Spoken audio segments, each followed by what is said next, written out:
Anos atrás, no dia 25 de agosto de 1961, o presidente Jânio Quadros renunciou ao cargo. Segundo a lei, o vice João Goulart, que na época estava na China, deveria assumir. Entretanto, os militares pró-americanos e anticomunistas tentaram impedir a posse do vice. Eles alegavam que Jango seria uma ameaça ao regime político do país. Instalou-se então uma rede de brasileiros que lutaria para que a Constituição fosse obedecida e que a legalidade fosse mantida.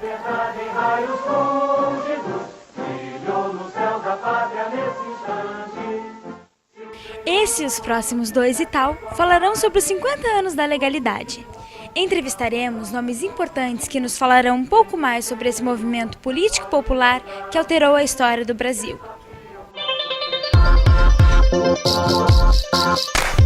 Para começar, conversamos com o historiador Voltaire Schilling. Ele era estudante na época e viveu os dias de mobilização pelo cumprimento da Constituição. Depois, ao estudar a faculdade de História, ele teve contato com o episódio e 5 décadas depois avalia o movimento.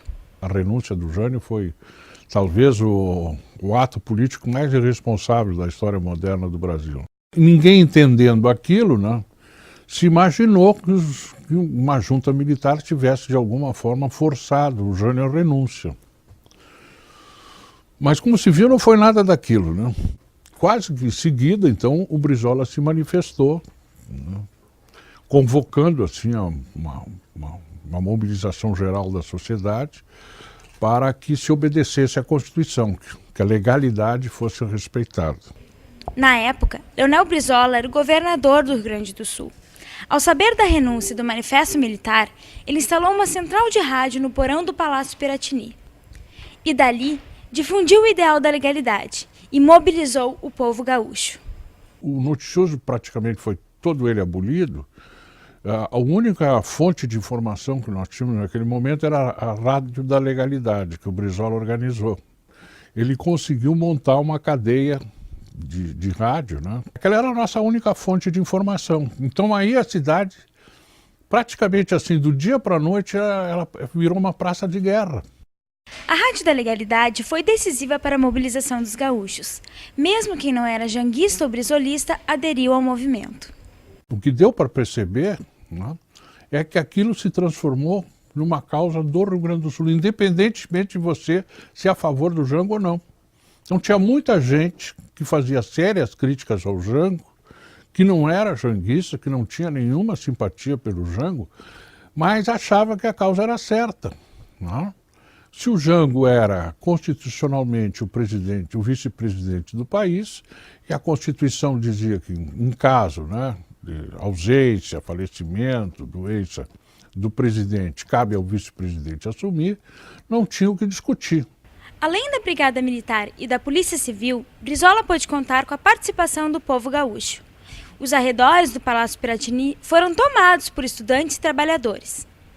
A força da participação popular foi determinante na resposta dos militares ao movimento.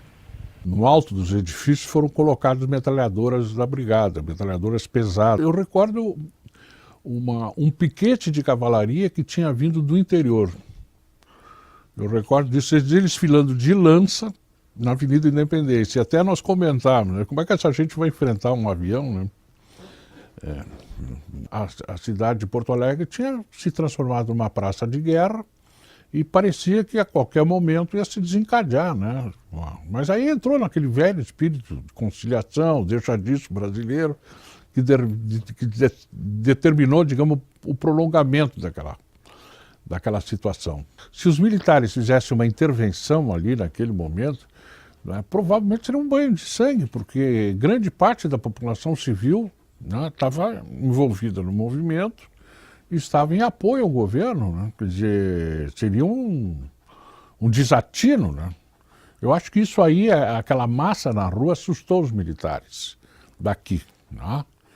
ou fez com que eles refletissem de que, né, se eles agissem energicamente obedecendo à junta, né, provavelmente haveria um banho de sangue, né?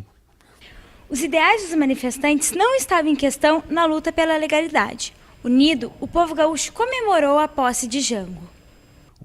O Jango voltava, mas com essas condições, com um poder limitado pela emenda parlamentarista, que ele não podia, né, falar no Palácio Piratini ou fazer um discurso para o povo gaúcho, porque isso representaria uma excitação da massa contra as Forças Armadas, né? E o Jango aceitou essas condições, né? Quer dizer, mostrava um tipo de... Quer dizer, ele não era um espírito combativo, ele até destoava do ser gaúcho, né? No sentido de não dar peitaço, né? Quer dizer, coisa que o Brizola fez, né? Quer dizer, o Brizola sozinho enfrentou o poder militar. No Itaú da próxima semana, você confere uma entrevista com a jornalista Johnny Kuhn. Johnny escreveu o livro Brizola e a Legalidade. Você verá também uma entrevista com Carlos Bastos. Ele cobriu o evento como jornalista do jornal Última Hora. E se você quiser ver nossos outros programas, é só acessar nosso link no portal de jornalismo. Tchau!